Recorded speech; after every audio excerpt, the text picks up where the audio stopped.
নমস্কার বন্ধুরা, ঐশীস কিচেনে সবাইকে জানাই স্বাগত। প্রতিদিনের মতো আজ আমি একটা নতুন রেসিপি নিয়ে চলে এসেছি। আজ আমি দেখাবো কড়াইশুঁটির কচুরি। বাড়িতে এই জিনিসটি দিয়ে কড়াইশুঁটির কচুরির পুর বানাবেন, দেখবেন কড়াইশুঁটির পুর খেতে হবে দুর্দান্ত। সবচেয়ে সহজভাবে দারুণ স্বাদের কড়াইশুঁটির কচুরি আমি আজ বানাবো। আপনারা দেখবেন পুরো রেসিপিটি, তাহলে বাড়িতে এইভাবে বানাতে পারবেন। প্রথমেই দেখুন গ্যাসে কড়া বসিয়ে দিয়েছি, এর মধ্যে দিয়ে দেব সর্ষের তেল।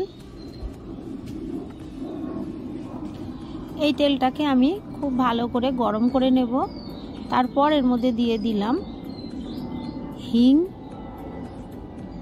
অবশ্যই একটু হিং দেবেন। হিংটা দেওয়ার পর আমি এর মধ্যে দিয়ে দেব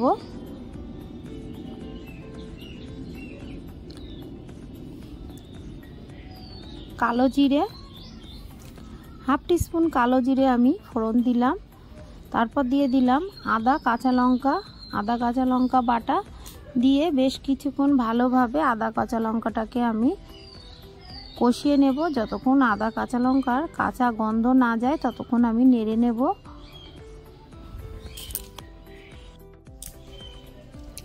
তারপর এর মধ্যে দিয়ে দেব কড়াইশুঁটি বাটা। আমি মিক্সিতে খুবই অল্প জল দিয়ে কড়াইশুঁটিটাকে বেটে নিয়েছি বা পেস্ট করে নিয়েছি।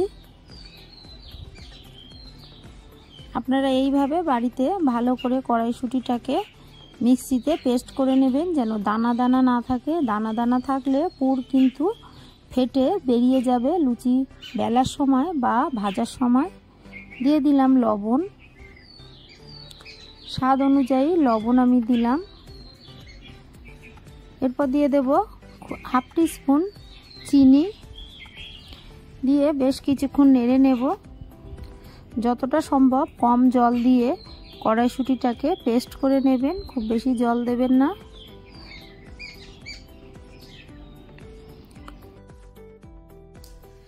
বেশ কিছুক্ষণ এইভাবে নেড়ে পুরটা যতক্ষণ একটু শুকনো শুকনো না হয় ততক্ষণ আমি এইভাবে নাড়ব। দিয়ে দিলাম আরও একটু চিনি। আমি একটু চেখে দেখেছি আরও একটু মিষ্টি লাগবে, তাই আরও একটু চিনি আমি দিয়ে দিলাম। দিয়ে ভালো করে আবারও আমি একটু নেড়ে নেব। সব শেষে দিয়ে দেবো ছাতু।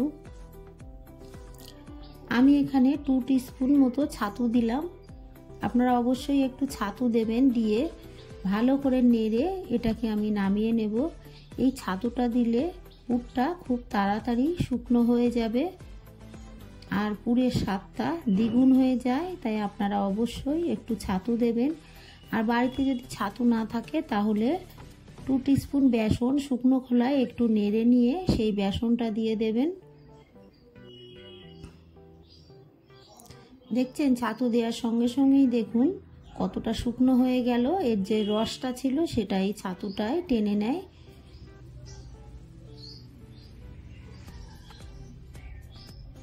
আমি গ্যাসের ফ্লেমটাকে এবার অফ করে দেব। দিয়ে আমি এটাকে ঠান্ডা হতে দেব।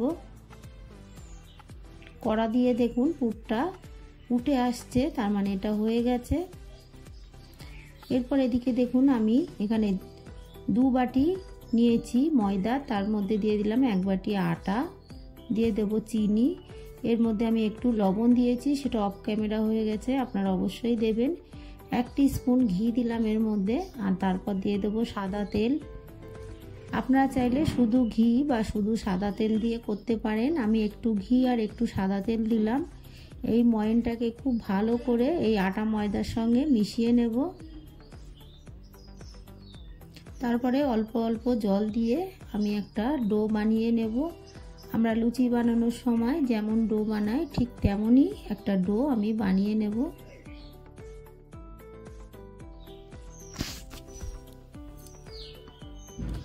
দেখুন ডোটাকে আমি বানিয়ে নিয়ে আমি 2 টুকরো করে নিলাম। 1 টুকরো আমি বেশ ভালো করে ছোট ছোট করে নিয়ে এগুলোকে আমি লেচি করে নেব।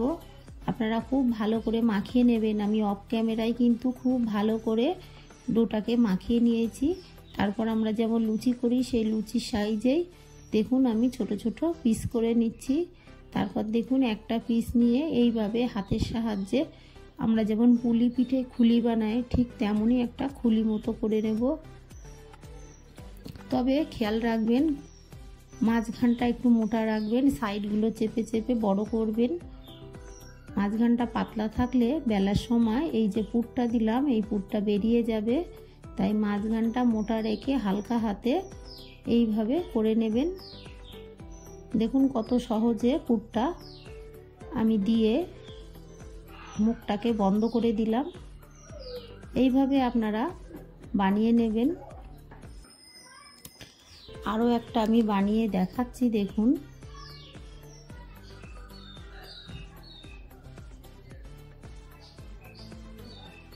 এইভাবে চেপে চেপে দিয়ে হালকা হাতে দেখুন মাঝখানটা মোটা রাখছি আর শুধু সাইডের গুলোই পাতলা করে আমি করে নিয়ে তারপর পুর দিয়ে একইভাবে মুখ বন্ধ করে দেব।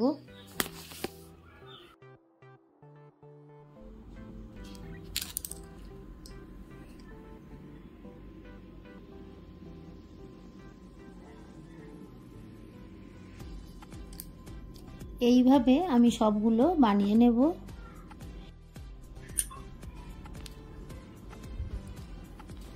দেখুন এইভাবে আমি লুচিগুলোকে বা কচুরিগুলোকে বেলে নেব। হালকা হাতে কচুরি বেলবেন, দেখুন, তাহলে বেলার সময় পুরটা বেরিয়ে যাবে না। সাইডগুলো দেখুন হালকা হাতে আমি বেলে নিচ্ছি।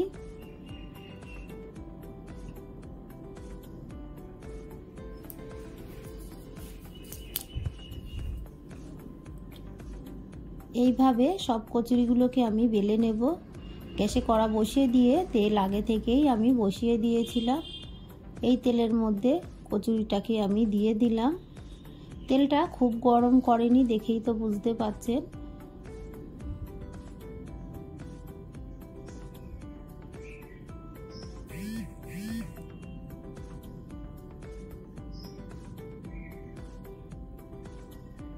আপনাদের আমি পুরোটা দেখাচ্ছি, দেখুন কত সহজেই কচুরিটা ফুলে উঠবে।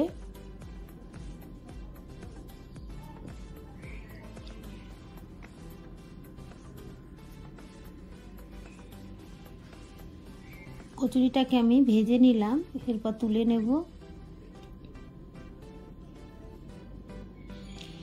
একইভাবে আমি সব কচুরিগুলোকে ভেজে তুলে নেব। আর প্রতিটা কচুরি দেখবেন ফুলে যাবে।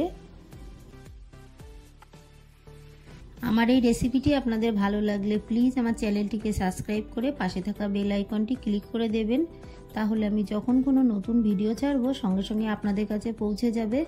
রেসিপিটি ভালো লাগলে একটা লাইক করতে ভুলবেন না। রেসিপিটি কেমন লাগলো আমাকে কমেন্ট করে জানাবেন। ভালো থাকবেন, সুস্থ থাকবেন। আবার দেখা হবে পরের ভিডিওয়। পুরো ভিডিওটা দেখার জন্য সবাইকে জানাই অসংখ্য অসংখ্য ধন্যবাদ।